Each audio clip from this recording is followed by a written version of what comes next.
सो आप सब लोग नर्क तो जाना चाहते नहीं होंगे, अब ये बताइए नर्क के द्वार कौन कौन से हैं, इस मार्ग से नर्क में प्रवेश करना। देखिए, गीता जी में भगवान कहते हैं कि त्रिविधं नरकस्येदं द्वारं नाशनमात्मनः काम क्रोधस तथा लोभस तस्मात् एतत् त्रयं त्यजेत्। नरक के 3 द्वार थे और उसमें सबसे पहला द्वार काम था। और उसमें काम शब्द का अर्थ समस्त कामनाएं। तो जो है हम कामनाओं के वशीभूत होके ही जो है पाप करते हैं। सबसे पहले पाप करने की जो वृत्ति आती है वो किसी न किसी कामना के कारण ही आती है। अब जो है कोई अब अपने बुद्धि के अनुसार कोई लक्ष्य सेट कर लेते हैं, मुझे अरबपति बनना है, अब चाहे जैसा बने, किसी को धोखा देके बने या किसी को और कुछ करके बने। तो इस प्रकार से कामना ये सबसे पहले नरक का जो है प्रवेश द्वार इसे कहते हैं। और फिर उसका एक स्थूल अर्थ काम वासना भी है और उसमें भी भगवान ने मर्यादा रखी कि जो है धर्म से अविरुद्ध काम ये मेरा स्वरूप है। भगवान कहते हैं कि जो भी शास्त्र के अनुसार आपके गृहस्थाश्रम में रहते हुए आपकी वंशाभिवृद्धि करने के लिए जो आवश्यक है उसके लिए तो कहीं निषेध हमारे शास्त्र में कहा ही नहीं। धर्मा विरुद्धो भूतेषु कामोऽस्मि भरतर्षभ, ये गीता जी में भगवान का वचन। कितना प्रैक्टिकल हमारा धर्म है। न किसी चीज का न अहिंसा का अतिरेक है, न ब्रह्मचर्य का अतिरेक है, न किसी चीज का अतिरेक है। तो ये सारा का सारा विवेक ये इतना जो है सटीक और मनुष्य जीवन के लिए बारीक और प्रैक्टिकल मार्ग ये आपको सनातन परंपरा में देखने मिलता है। नहीं तो कई परंपराओं में कई जो है उपासना पद्धतियों में इतना अतिरेक होता है, उन साधकों से होता है, फिर मर्यादा तार तार हो जाती। इसलिए बीच का मार्ग भगवान ने इसका विचार करते हुए हमारे सारे के सारे ऋषि मुनियों ने हो, हमारे वैदिक परंपरा में हो, और भगवान ने तो ये बात कही। तो कामनाओं का अतिरेक ये जो है ये नरक का सबसे पहला द्वार है। फिर उसके बाद अच्छा, कामना में जब बाधा आती, कोई आपने कोई लक्ष्य सेट कर लिया, कोई बीच में आ गए, तो उसके बाद क्रोध आता है। तो दूसरा जो है नरक का द्वार क्रोध को कहा। और क्रोध में आके आदमी इतना पागल हो जाता है कि कुछ भी कर देता है, थोड़े ही समय के लिए आता है, जो भी हो। पर जो है कितने लोगों को दुखाता है, कितने लोगों की हिंसा भी कर देता है, कितने लोगों को मार भी देता है। ये सब क्रोध के आवेश में होता है। तो ये नरक का दूसरा द्वार कहा। और तीसरा द्वार ये लोभ को कहा। अब ये काम और क्रोध ये तो ठीक है भाई, शरीर के हिसाब से चलते हैं, पर लोभ तो ऐसा है केवल मानसिक है, उसकी तो कोई सीमा नहीं। इसलिए जो है ये जो जितने भी लोभी और क्या अधिक धन संग्रह करने वाले, घोटाले करने वाले और क्या नाम स्विस बैंकों में तक धन रखने वाले, ये कितना धन रखे, इसको कोई सीमा है? अरे कितना भी, आज ही चर्चा हो रही थी अभी कुछ बिजनेसमैन है ना, उन्हें रोज क्या 1-1 करोड़ भी कमाते हैं, तो भी वो खाली नहीं बैठ सकते, उन्हें कमाना ही। रोज जब तक इनकम नहीं होती तब तक नींद नहीं आती, ऐसा सुना है। भगवान का नाम भले ही ना ले लेना हो, पर रोज कमाई होनी चाहिए। रोज जो है ये जो लोभ है, याद रखना, ये लोभ का अतिरेक भी, काम क्रोध लोभ ये नरक के द्वार है। इनका नियंत्रण करें और इनसे बचे तो अवश्य जो है हमारा जीवन का कल्याण होता है। आप हमारे पुराणों में भी वगैरह देखे तो अजामिल का चरित्र आता है, बिल्कुल सब चरित्र वो था पहले। और एक जगह देखो पतन की सीमा, नरक का द्वार किस प्रकार से शुरू होता है। उसने एक बार एक जो है गणिका को जो है किसी परपुरुष के साथ संग करते हुए देखा और उसकी बुद्धि भ्रष्ट हो गई, और फिर सारा अपना सदाचार वगैरह छोड़ के उसके पीछे लग गया। काम से शुरुआत हो गई, फिर उसके लिए फिर जो है अब धन संग्रह करना है, तो ऐसे तो कोई धन संग्रह करेगा नहीं, फिर चोरी डकैती सब शुरू हो गया। फिर उसके लिए जो है लोगों को मारना है, तो अब मारना भी शुरू हो गया। काम क्रोध लोभ, इससे जो है जीव का पतन किस प्रकार से होता है, इस प्रकार के कई उदाहरण हमारे शास्त्रों में प्राप्त होते हैं। तो ये केवल सुन के छोड़ देने की चीजें नहीं, याद रखना पतन किस प्रकार से होता है ये समझ के हम जीवन में सावधान हो, इसलिए ये सब सुनाया जाता है। इसलिए ये सब हमारे पुराणों में ये सब कथाएं आती है। कहने का तात्पर्य हम एक चीज यदि आपके जीवन में आ जाए, कोई भी विकार आपके जीवन में आ जाए, बाकी विकार अपने आप आ जाएंगे। ये तो भगवान ने मुख्य बताया, पर काम, क्रोध, लोभ, मोह, मद, मत्सर इत्यादि जो है बहुत लंबी चौड़ी जो है लिस्ट।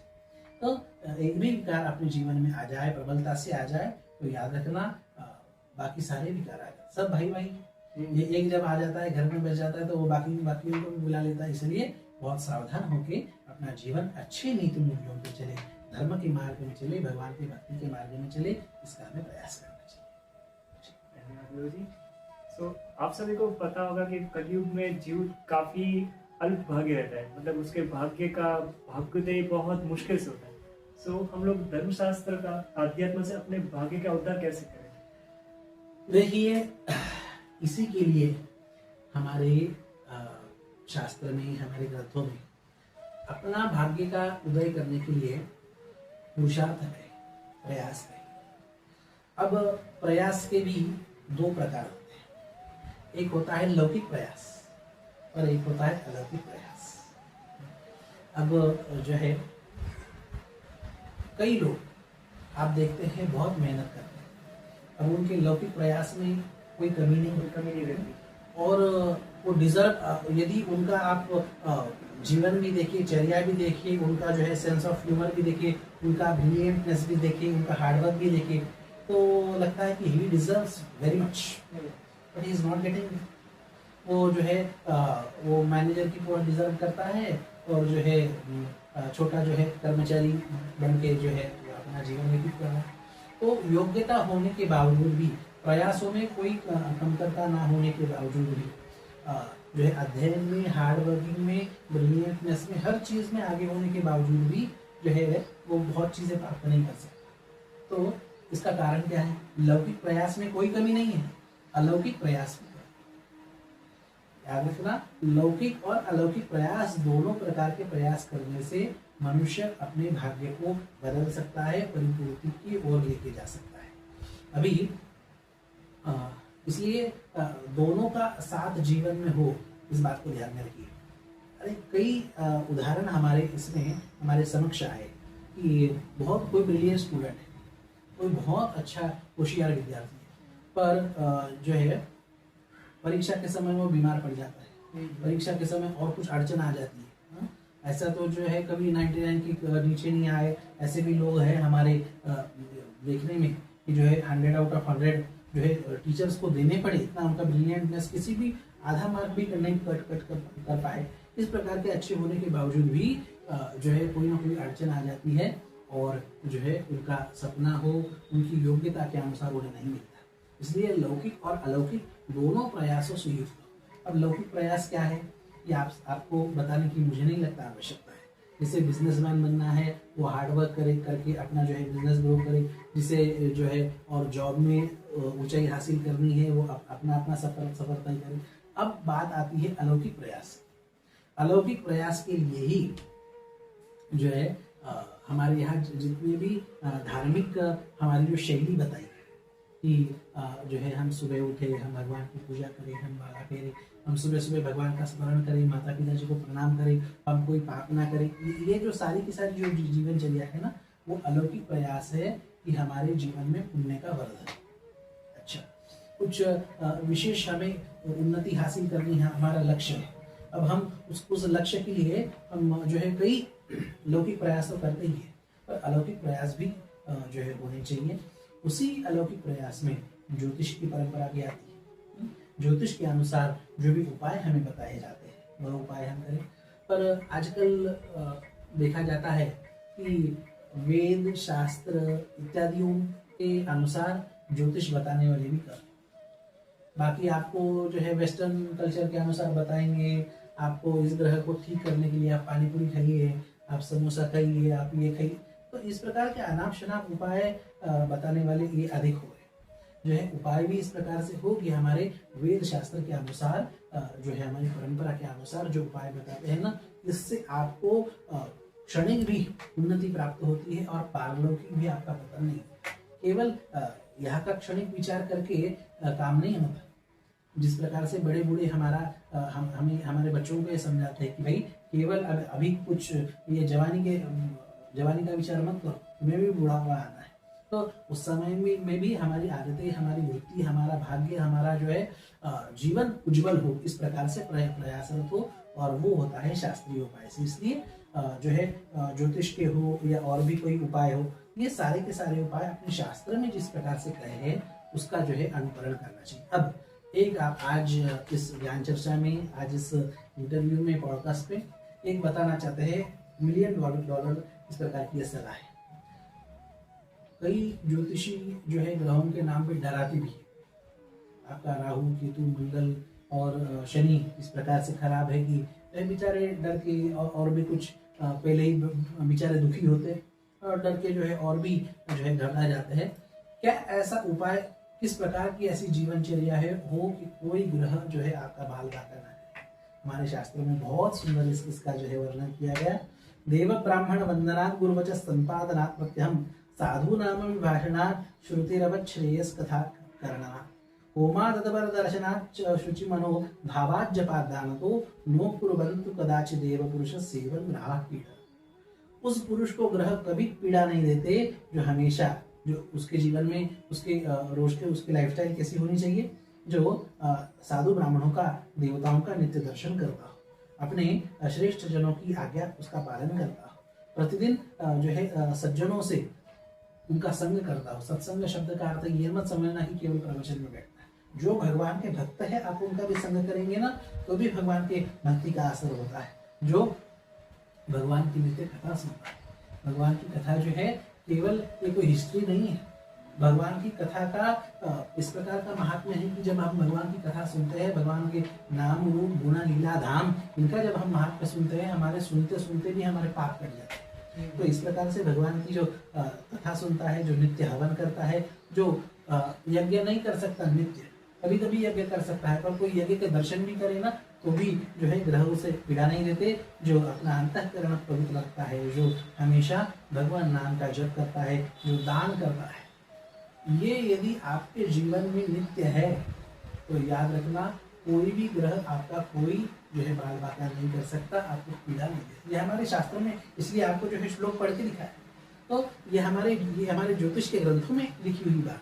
तो जो हमारे पुरखे बताते हुए आए, जो हमारी परंपरा बताते हुए आई कि हम जो है पुण्य रोज अर्जित करें। हमारे दादा दादी हो, हमारे प्राचीन जो है हमारे पुरखे हो, आप गाँव के लोगों की, आज भी आप कई लोगों की आप दिनचर्या देखिए कि रोज जो है 1 रुपया, 5 रुपया, 10 रुपया कुछ निकाल कर, वो सेवा के लिए हो, गरीबों के लिए हो और किसी के लिए हो, रोज उनका कुछ ना कुछ नियम होता है कि हम 5 माला 10 माला कुछ जपेंगे। कई जने तो हमने देखा कि बिजनेसमैन है, उनका दुकान है, कुछ है, फिर भी हवन नहीं छोड़। ये प्रत्यक्ष मतलब कोई ब्राह्मण हवन करे, कर्मकांड करने वाले वो तो ठीक है, पर कोई बिजनेसमैन है, कोई सर्विसमैन है, वो भी जो है नित्य हवन करते। तो ये कोई असंभव चीज नहीं। हमने हमारी दिनचर्या इस आधुनिकता के काल में हमने ऐसी उल्टी बना दी कि हमें ये सब असंभव लगता है। पर ये जो है हम नित्य जो है भगवान का दर्शन, गौ माता का दर्शन, उनकी सेवा, यज्ञ, साधु संत ब्राह्मणों की सेवा और नित्य दान, इतना भी करे ना, याद रखना कोई ग्रह आपका बाल बाका नहीं कर सकता। अब ये ग्रह जो है ये कोई हमें फल नहीं देते, ये केवल हमारे फल की सूचना देते। जिस प्रकार का कर्म हमने पूर्व जन्म में किया है उसी के अनुसार तो हमारे ग्रह बने, उसी के अनुसार तो हमारी कुंडली बनी, और उसके कारण जो है ग्रह केवल आपके फलों के सूचक होते हैं। और जब आप उनके उपाय विशेष करते हैं, और उपाय विशेष आप नहीं भी करें, आप केवल ये अभी जो बताई उस चर्या से भी आप जिए, तो भी याद रखना वो बाह्य परिस्थितियाँ जो आपको 100% प्राप्त होना हो, तो आपको जो है केवल 10% या 5% प्राप्त हो जाए। वो दुख हो और भी कुछ हो, जो प्रारब्ध की भी 3 प्रकार है, मंद प्रारब्ध, मध्य प्रारब्ध और तीव्र प्रारब्ध। मतलब जो है अब आप दुर्भाग्य की बात करते हैं, लोग दुर्भाग्य से बहुत डरते हैं। तो दुर्भाग्य भी 3 प्रकार का है, एक सामान्य दुर्भाग्य, एक मध्यम दुर्भाग्य और एक बहुत तीव्र दुर्भाग्य, प्रारब्ध के प्रकार। तो जो तीव्र दुर्भाग्य जो होना हो वो आपको बिल्कुल मंद जो है उसमें प्राप्त होता है, उसमें भी उससे बाहर निकलने का रास्ता प्राप्त हो जाता है जब आप इस प्रकार की जीवनचर्या से जीते हैं। उससे भी वो सहने की क्षमता अंदर से मनोबल जो है, शरीर बल जो है, वो सब प्राप्त होता है। और इसलिए जो है बहुत प्रसिद्ध दोहा है, सुख में दुख में सुमिरन सब करे, सुख में करे न कोई, जो सुख में सुमिरन करे दुख काहे को। प्रारब्ध को यदि टालना है ना, तो जब अच्छे दिन हो तभी से अपनी दिनचर्या अच्छी होनी चाहिए, तभी से हमारी दिनचर्या, जैसे हम रोज पैसा कमाने की सोचते हैं उसी प्रकार हम रोज पुण्य कमाने की सोच जो है, जिस प्रकार पैसे का रोज का हिसाब रखते हैं वैसे हम पुण्य का भी हिसाब रखें। पुराने हमारे जो सेठ लोग थे ना, वो इस तरह से चलते थे। क्या बड़े बड़े करोड़पति अरबपति से घुटने जितनी धोती पहनते थे, और जो है बिल्कुल सादी रहनी, सादे कपड़े, और जब दान देने की बारी आए ना, राजाओं को लजाए इस प्रकार से दान देते। आज भी आप देखिए तीर्थ क्षेत्रों में जो धर्मशालाएं बनी हैं, जो अरे आज तो सारी सुविधाएं, हिमालय में आप जाके देखिए, उत्तराखंड में हरिद्वार, ऋषिकेश, उत्तरकाशी वगैरह यहाँ तक ठीक है, पर कहा गंगोत्री, गंगोत्री, बद्रीनाथ, केदारनाथ और यमुनोत्री इत्यादि कठिन जगहों पे धर्मशाला उस समय बनाई जिस समय गाड़ियां नहीं थी, जिस समय क्रेन नहीं थे, जिस समय जेसीबी नहीं। कैसे वो पत्थर गए होंगे, कैसे वो आज भी वहाँ के रास्ते इतने जो है दुर्गम है, कैसे उस प्रकार जो है उस समय जो है वहाँ धर्मशाला खड़ी करना मतलब बहुत कठिन काम है। और ये सारा का सारा पुण्य कर्म ये हमारे सेठ साहूकारों ने ये, तो इसलिए जो है हम व्यवसाय में रहते हुए भी, सब कुछ अच्छा रहते हुए भी दान पुण्य करना सीखे। ये हमारे प्राचीन लोगों की जब हम शैली, जीवन शैली देखते हैं ना, तो हमें दूसरा तीसरा किसी को मॉडल मानने की जरूरत नहीं। हमारे जिस प्रकार से हमारे प्राचीन आदर्श लोग थे उस प्रकार से हम जीवन जिए। अरे ग्रहों की हो और भी हो, किसी की भी तकलीफ हमें नहीं होती, ये वास्तविक सिद्धांत है। और ये सब करके अंतिम में भगवान की भक्ति, ये तो सारे सब प्रकार के दुर्भाग्य को भगा के सब प्रकार का भाग्योदय कराने का सामर्थ्य रखती है। भावही मेट सकई त्रिपुरारी, यह जो भावी है, जो हमारा जो भी कुछ होने वाला दुर्भाग्य हो, भगवान की भक्ति से, भगवान के तीव्र जो है तीव्रेण भक्ति योगेन यजेत पुरुषं वरम, सब कुछ जो है दुर्भाग्य नष्ट होकर सौभाग्य प्राप्त हो जाता है। ये भगवान के भक्ति का सामर्थ्य है जो कि सर्वोच्च है। धन्यवाद गुरु जी। तो आज हम जानेंगे कि जीवन में आपने सुना कि बहुत से यज्ञ किए जाते हैं, बट यज्ञ है क्या, उसका तात्पर्य, उसका प्रयोजन क्या है, क्योंकि उसके बारे में बात सुना। देखिए, यज्ञ का सरल अर्थ यदि कहा जाए एक शब्द में, तो यज्ञ का अर्थ एक शब्द में होता है सेवा। अब जो है हम इन्हीं के प्रति भी जो भी कुछ अर्पित करते हैं, तो उस अर्पित करने की हर क्रिया का नाम यज्ञ है। और गीता जी में भी आप देखेंगे तो भगवान ने जो है विस्तार से यज्ञ के स्वरूप को कहा। यज्ञ हो, योग हो, धर्म हो, ये बहुत व्यापक शब्द है। ये केवल शब्द नहीं, ये अभी तो ये जीवन जीने का एक व्यापक क्षेत्र है। द्रव्य यज्ञास तपो यज्ञा योग यज्ञास तथा परे स्वाध्याय ज्ञान यज्ञाश यतय संशय। भगवान ने गीता जी में इस प्रकार से यज्ञ के अनेक प्रकार बताए। जो भी हम कुछ अर्पित करते हैं वह यज्ञ है। तो जो है ज्ञान यज्ञ का मतलब क्या है, हम ज्ञान प्रदान करें। द्रव्य यज्ञ का मतलब क्या है, हम जो है दान धर्म इत्यादि करें। कर्म यज्ञ का जो है मतलब है हम जो है जो यज्ञ प्रसिद्ध है, अब अंग्रेजी में उसके लिए कोई शब्द ही नहीं, फायर सैक्रिफाइस के। अब फायर के सामने सैक्रिफाइस ये जो है इसलिए याद रखना, जिन परंपराओं में वो संस्कृति नहीं है वहाँ के अनुवाद भी ठीक से नहीं। अरे जो भगवान की जो है दैवी शक्तियाँ जो हमें इन आंखों से नहीं मिलती, उनकी सेवा करने की प्रक्रिया, वह जो है अग्नि में जो हम आहुति प्रदान करके जो यज्ञ करते हैं ना, वह उन देवताओं की सेवा है। गीता जी में भगवान कहते हैं कि उसका फल क्या है, उसको कहते हैं देवान भावयतानेन ते देवा भावयन्तः परस्परम भावयन्त श्रेय परमवाप्स्य।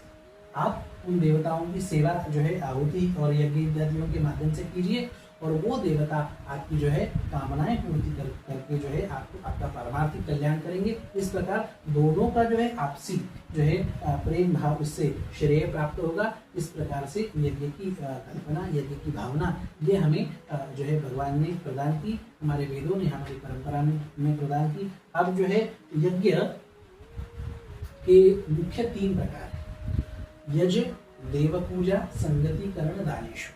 किसी भी, अभी ये देवताओं के भी जो यज्ञ होते हैं उसमें ये 3 चीजें होनी चाहिए। सबसे पहले देव पूजा। अब जो है किसी भी सेवा कार्य में, अब यज्ञ का अर्थ एक शब्द में सेवा कहा, किसी भी सेवा कार्य में ये 3 चीजें हो, देव पूजा, किसी भी भावना से कहीं देव पूजा संभव नहीं, केवल प्रार्थना भी हो पर्याप्त, संगतिकरण अर्थात समाज का संगठन, और तीसरा दानेश। अब हर यज्ञ में आप देखेंगे कि जो है देव पूजा होती है, देवताओं की सेवा आहुति के माध्यम से होती है, आरती के माध्यम से हो, प्रसाद के माध्यम से हो, उस यज्ञ में बैठने के माध्यम से हो, क्या होता है, समाज का संगठन होता है, और संपत्ति का यथा योग्य विभाजन, दानेश। ये 3 चीजें जिस भी किसी प्रक्रिया में होती है, याद रखना वह यज्ञ है। जिस भी किसी प्रक्रिया में, सेवा प्रकल्प में भगवान की जो है भावना होती है, भगवान की जो है उनकी भावना से, उनकी प्रसन्नता के लिए, उस भावना से जब हम सेवा कार्य करते हैं, समाज का संगठन करते हैं, समाज में जो है संपत्ति का यथा योग्य विभाजन करते हैं, वो हर कोई चीज यज्ञ, इसलिए एक शब्द में कहा सेवा यज्ञ है। तो ज्ञान यज्ञ का स्वरूप आपने बताया कि ज्ञान यज्ञ, तो ज्ञान यज्ञ का स्वरूप क्या होता है? यज्ञ कई प्रकार के हैं और उसमें भी सर्वोच्च महिमा कही वो ज्ञान यज्ञ की गई। अब ये ज्ञान यज्ञ क्या है? समाज को जो है हमारे वेदादि शास्त्र सम्मत परंपरा से समाज को ज्ञान प्रदान करना, यह ज्ञान यज्ञ है। सत्संग प्रदान करना, यह ज्ञान यज्ञ है। और यह ज्ञान यज्ञ विस्तार से हमारे पुराणों के माध्यम से प्रसिद्ध है। आज भी कथाएं हो, प्रवचन हो, जिस महाराष्ट्र की भूमि में हम बैठे, यहाँ पे भी कीर्तन के माध्यम से जो प्रबोधन समाज का होता है, ये सब का सब जो है यह ज्ञान यज्ञ में आता है। उसमें भी अब ये उसमें पुराणों की प्रधानता है ज्ञान यज्ञ में। उसमें भी भागवत पुराण हो, शिव पुराण हो, रामायण जी हो, और इन सारे के सारे पुराणों के माध्यम से ज्ञान यज्ञ संपादित किया जाता है।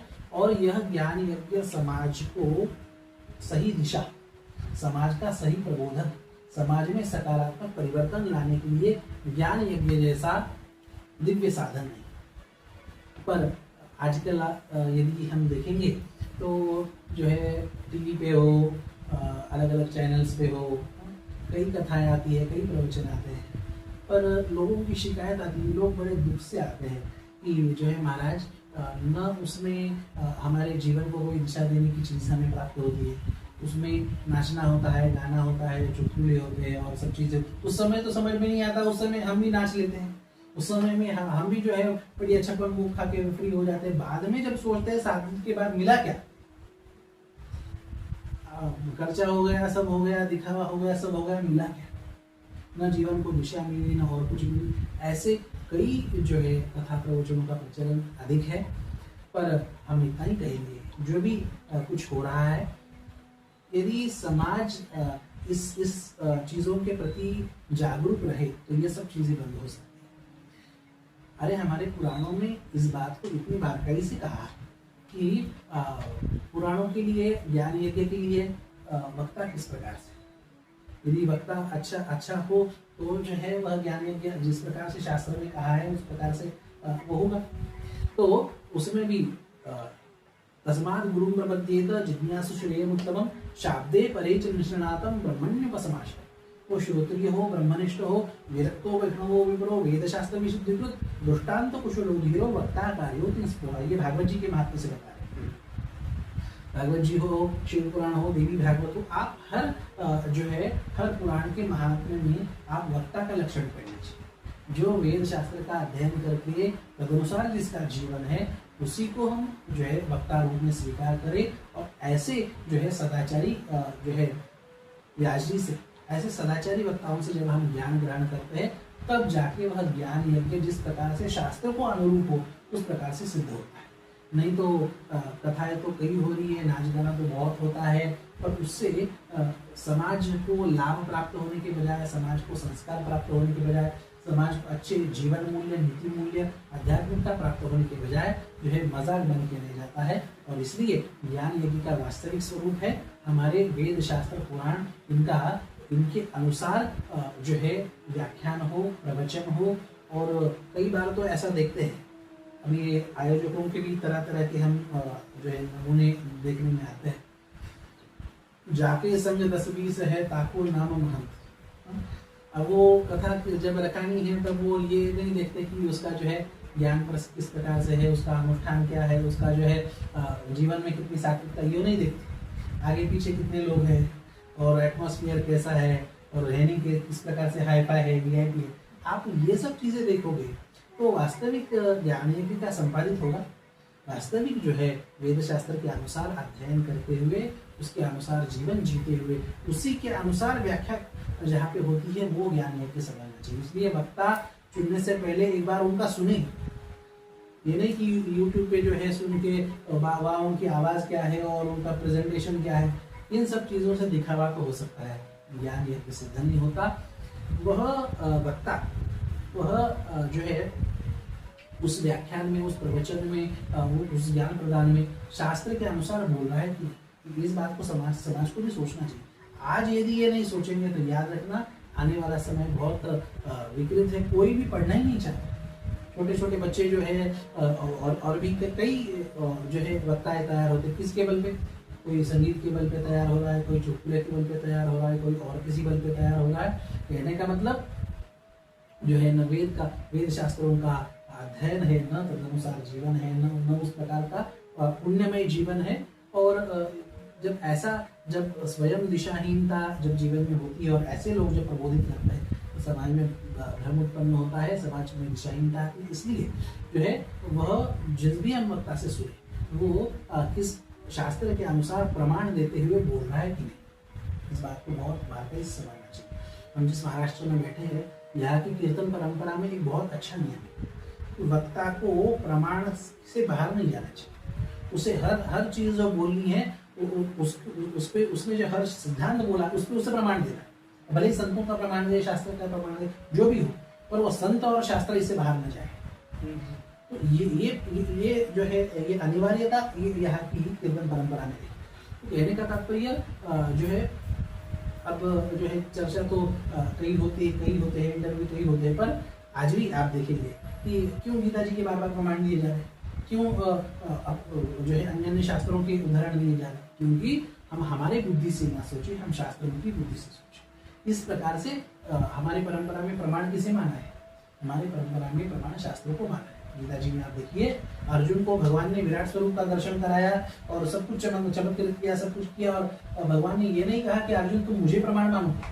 भगवान ये कहते हैं कि अर्जुन तस्मात् शास्त्रम प्रमाणन्ते कार्याकार्य व्यवस्थितो ज्ञात्वा शास्त्र विधानोक्तम कर्म कर्तुमिहारसि। अर्जुन तुम्हें जो है शास्त्र को प्रमाण मानना चाहिए। तो इस प्रकार से शास्त्रों को प्रमाण मानते हुए शास्त्रीय जो है श्लोकों के अनुसार, मंत्रों के अनुसार, सिद्धांतों के अनुसार जो व्याख्या करते हैं, ऐसे जो है सदाचारी वेद शास्त्र निष्ठ विपुल से हम श्रवण करें। यह ज्ञान यज्ञ है, उसमें भी उस ज्ञान यज्ञ में भी याद रखना भगवान की पूजा अर्चन, भगवान का यजन, यज्ञ, होम हवन इत्यादि जो है अंतिम में संभव हो तो केवल अंतिम में कई लोग उत्साही होते हैं और प्रतिदिन भी करना चाहे तो प्रतिदिन भी कर सकते हैं। और जो है भगवान का, देवताओं का, अपने पितरों का पूजन यजन, और जो है जिस भी ग्रंथ के माध्यम से आप ज्ञान यज्ञ कर रहे हैं, आप भागवत जी के माध्यम से कर रहे हैं उसके मूल का पारायण, आप शिव पुराण के माध्यम से कर रहे हैं उसके मूल का पारायण, आप रामायण जी के माध्यम से कर रहे हैं उसके मूल का पारायण, देवी भागवत तो अन्य कई पुराणों में।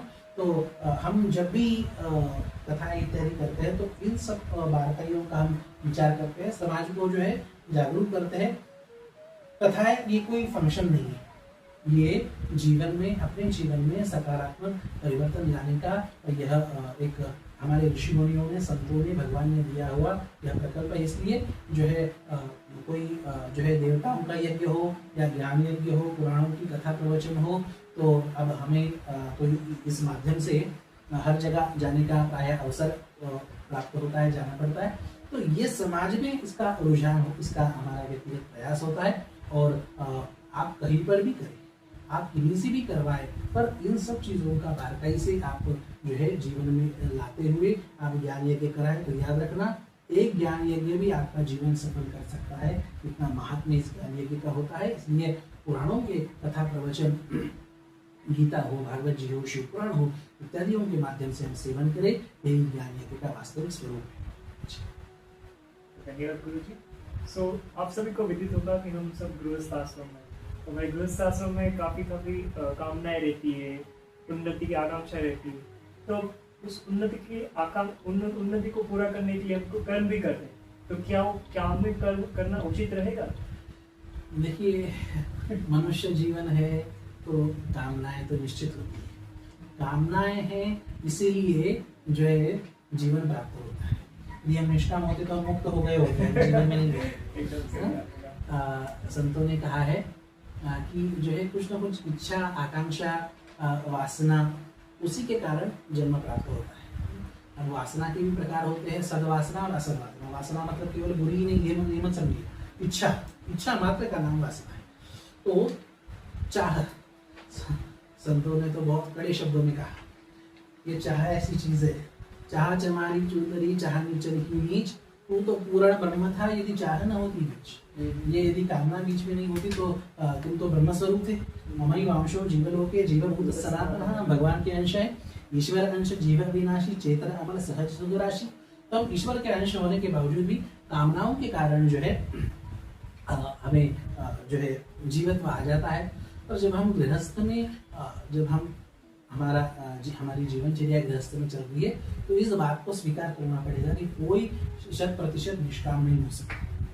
और उसमें भी युवावस्था में तो हो ही नहीं सकता। उसके लिए उसे घर चलाना है, परिवार चलाना है और सब चीज़ें करनी है। तो उसके लिए कामनाओं की पूर्ति जो है आवश्यक चीज़ हो जाती है। और उसमें भी याद रखना कि कामनाओं की पूर्ति, उसके लिए शास्त्र में कहीं बुरा नहीं कहा। गीता जी में भगवान ने 4 प्रकार के भक्त बताए। उन चारों के लिए भगवान कहते हैं कि चतुर्विधा भजन्ते मां जना सुकृति नोर्जुन, आर्तो जिज्ञासु अर्थार्थी ज्ञानी च भरतर्षभ। भगवान कहते हैं कि 4 प्रकार से मुझे भजते हैं और चारों के चारों सुकृति है, अच्छे कर्म किए हुए हैं, अच्छे पुण्यवान हैं। और उसमें कौन? सबसे पहले आर्थ, मतलब जो है कुछ संकट आया है, दुख आया है, इसलिए भगवान के लिए भगवान के लिए वो भी अच्छे। फिर कहते हैं अर्थार्थी, जिसे कुछ चाह है, जिसे कुछ कामना है, इस प्रकार से कोई कामना के माध्यम से भी लगे तो भी भगवान कहते हैं वो सुकृति है। और बाद में भी भगवान कहते हैं कि उदारा सर्वैव, अर्जुन सब उदार है। कोई कामना से जो है भजन करे तो जो है वह उसे दोष नहीं कहा भगवान ने, उसे निंदित नहीं कहा, उल्टे उसे पुण्यवान ही कहा। तो इसलिए भगवान से मांगने में कोई बुराई नहीं। हम किसी काम में उद्देश्य से कोई यज्ञ करे, कोई अनुष्ठान करे, कोई पुण्य करे, कोई पुराण की हम कथा कराए, तो इसमें जो है कोई उसमें जो है दोष की बात नहीं। याद रखना, जब हम भगवान से कुछ मांगते हैं ना, तो केवल केवल हमारी कामना पूर्ण नहीं होती, उस कामना वो तो कामना पूर्ण ही हो जाती है, और उसके साथ साथ वह हमारी कामना जो है किसी मांगने की इच्छा, ये भी धीरे धीरे समाप्त होती है और हम निष्कामता की ओर बढ़ते हैं। जितने अच्छे बड़े आचार्य हुए निष्काम और अच्छे ब्रह्मनिष्ठ पुरुष, याद रखना भगवान के जो है श्रेष्ठ भक्त, उनकी अध्यात्म की जर्नी, उनका अध्यात्म का प्रवास प्रायः किसी न किसी कामना से जुड़े, हाँ, सकामता से जाके वो जो है निष्कामता में प्रतिष्ठित हुए। इसलिए जो है कामनाओं की पूर्ति के लिए कर्म करना कोई बुरी बात नहीं है। अब जो है लोग ये भी पूछते हैं कि महाराज किस कामना के लिए क्या जो है हम कर्म कर सकते हैं इत्यादि। अब जो है धन की कामना ये अधिकतर होती है लोगों। तो भागवत जी की ही बात यदि कहे तो देवी मायाम तुशील कामा, जो है भगवती जगत जननी जगदम्बा की आराधना, फिर वो उनके चंडी पाठ हो, चंडी यज्ञ हो, नवचंडी शतचंडी इत्यादि उनके लिए होती है। अब ये ग्रहों के नियंत्रण के लिए, अरिष्ट परिहार के लिए भगवान मृत्युंजय की जो है उनका आराधन पूजन यजन ये विशेष बताया है। केवल अब ये ऐसा हो गया है कि मृत्युंजय मतलब क्या, कोई हॉस्पिटल में सीरियस है, किसी का एक्सीडेंट हो गया तभी जाप कराना है, ऐसी बात नहीं। जब हम जो है अन्य भी कई ज्योतिष शास्त्र का यदि अध्ययन करें तो कई ग्रहों के लिए इस प्रकार से योग है, और सब सारे ग्रहों के दुष्परिणामों को शांत करने के लिए भगवान मृत्युंजय भगवान का जप यजन ये विशेष होता है। धन की कामना के लिए भगवती जगतजननी जगदम्बा का ये नवचंडी शतचंडी इत्यादि माध्यम से जो है राजोपचार पूजन यजन ये विशेष बताया है। जी कुछ कह रहे हैं? सो अगर आपसे अगर मैं कुछ यज्ञ अनुष्ठान या श्रीमद् भागवत पुराण करा तो कैसे कर सकते हैं? जी जो है कोई उसमें कोई विशेष औपचारिकता तो है नहीं। जो है जिन्हें भी करवाना हो, यज्ञ हो, कथा हो, प्रवचन हो, कोई भी अनुष्ठान हो वो करा सकते हैं। सामान्य प्रक्रिया है। आजकल तो पुराने ज़माने में मतलब याद है हमें एक 15-20 साल पहले भी कोई तारीख लेनी होती तो मिलने की भी आती, उस समय फ़ोन का इतना जमाना नहीं था। तो पर आजकल जो है फ़ोन से भी ये हो जाता है, फ़ोन से संपर्क कर सकते हैं। यदि हम व्यस्त हो तो हमारे संगी साथी जो है बात करते हैं, यदि अवकाश हो तो प्रायः हम भी बात करते हैं, वैसी कोई बात नहीं। तो जो है सामान्य आजकल फ़ोन का साधन है तो उसी के उपयोग से जो है संपर्क कर सकते हैं। नंबर है जो है 7974747271। तो इस नंबर पे आप जो है संपर्क कर सकते हैं जिससे भी आवश्यक लगता है। और जो भी कथा है, जो भी कर्म है, जो भी यज्ञ है, उस यज्ञ का जो है संपादन जो है यथाविधि शास्त्र के अनुसार, शास्त्र में जिस प्रकार से बताया है उस प्रकार से किया जाता है। और सबसे महत्वपूर्ण बात इसमें क्या आवश्यक है, इसमें श्रद्धा भाव समर्पण आवश्यक है। बाकी सारी व्यवहारिक चीज़ें, बाकी सारी लौकिक चीज़ें ये गौण है। मुख्य चीज़ है आपका भाव, आपकी भक्ति, आपकी श्रद्धा, आपका समर्पण। जैसे आपको हम सबको विदित होगा कि हम अपने गृह कार्य में कुछ न कुछ काम करते तो उसमें हिंसा हो ही जाती है, अगर चाहे ना चाहे उसमें हो ही जाती है। तो उस हिंसा के दोष से कैसे बचा जाए? ये नित्य हिंसा होती है, उसका परिहार नित्य पुण्य से होता है। और हमारी पुरानी माताएं वगैरह रोज कुछ न कुछ भगवान के लिए निकाल के रखती हैं। भगवान के जो है गाय के लिए रोटी, और कुत्ते के लिए रोटी, और चूल्हा होता था पहले ज़माने में, चूल्हे में माताएं भी हवन करती, कुछ जो है घी डाल के उस अग्नि का पूजन कर दी, और फिर उसमें चावल वगैरह डाल के उसका पूजन। तो इसे पंचयज्ञ कहा जाता है। अग्नि को जिमा दिया, पशुओं को जिमा दिया, और क्या पक्षियों को इत्यादि जो है कुछ अपन ने दाना पानी दे दिया। तो इसे पंचयज्ञ, बलि वैश्वदेव इत्यादि ये प्रक्रिया रहती कि घरेलू जो दोष बन जाते हैं तो उनसे निवृत्ति हो। अब आजकल जो है ये पुराने ज़माने जैसा संभव नहीं हो पाता, ना चूल्हा रहा और कुछ रहा, अब इलेक्ट्रिक गैस है अभी। तो इसमें इतनी ही बात याद रखें कि रोज गौ माता के लिए हो, हमारे जो है हम कुछ ना कुछ दीन गरीब या अपने शास्त्र परंपरा के लिए, हम हमारे धर्म परंपरा के लिए कुछ ना कुछ धन इत्यादि हम रोज अलग से निकालें, भगवान को रोज भोग लगाएं, और उसके साथ साथ भगवान का नित्य पूजन, और जो भी अपने चर्या के अनुसार हो सके तो हम नित्य पुण्य करें। तो ये नित्य होने वाली छोटी मोटी जो हिंसा है इससे हम जो है मुक्त हो सकते हैं। छोटी मोटी हिंसा का, घरेलू हिंसा का भी विचार करने वाला दुनिया में एकमात्र धर्म वैदिक सनातन धर्म है।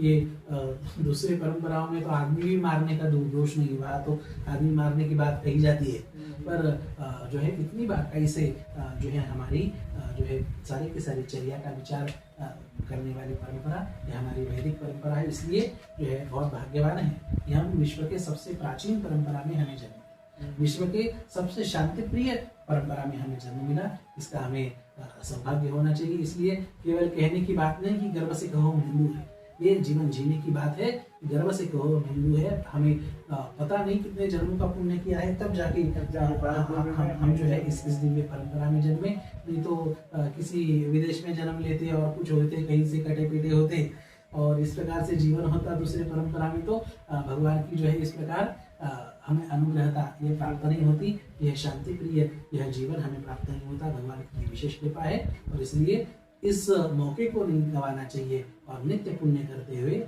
हमारा जीवन उन्नत करना चाहिए। सो आपको विदित होगा कि जनरली लोग ऐसा बोलते हैं कि सीधे लोगों को बहुत परेशानी का सामना करना पड़ता है। तो मेरा क्वेश्चन ये है कि क्या बुरे के साथ बुरा करना उचित रहेगा? देखिए, हमारे शास्त्र बड़े प्रैक्टिकल है। जैसे कि साथ तैसा व्यवहार, ये हमारे शास्त्र हमें बताते हैं। गीता जी की ये बात ले लो। अब कौरवों ने जो है अधर्म का आचरण किया। कौरवों केवल पारिवारिक नहीं, उसका असर वैश्विक था। इसलिए आप महाभारत में देखेंगे, विश्व के समस्त राजा आए थे। दो देशों में जब केवल दो जब विश्व युद्ध होता है, तो केवल दो देशों में नहीं होता, तो जो है सभी दो विचारधाराओं में, दो परंपराओं में, दो दुराग्रहों में युद्ध होता है। कहने का तात्पर्य कि जैसे के साथ तैसा व्यवहार, ये हमारे शास्त्र में कही गई बात है। अहिंसा के नाम पर अतिरेक, ये अपनी परंपरा में नहीं कहा। दीवार पे यदि आपको लगता है कि कोई कुछ ना लिखे, कोई कुछ ना चिपकाए, तो भी उस पे ये लिखना पड़ता है कि इस पे कुछ ना चिपकाए, इस पे कुछ ना लिखे, ये दीवार पे लिखना पड़ता है, तब जाके कोई मानते हैं। पूरे लोग तो फिर भी नहीं मानते।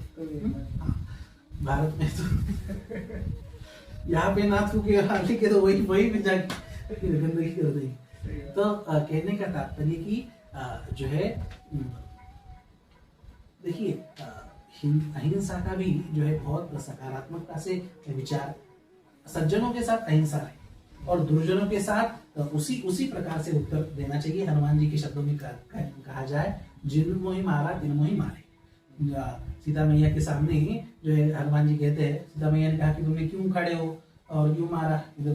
उन्होंने कहा, जिन्होंने मुझे मारा मैंने उन्हें मारा। समझ रामदास स्वामी जी कहते हैं, धटासी असाव्य धट, उद्धटासी उद्धट, खट नटासी खटनट।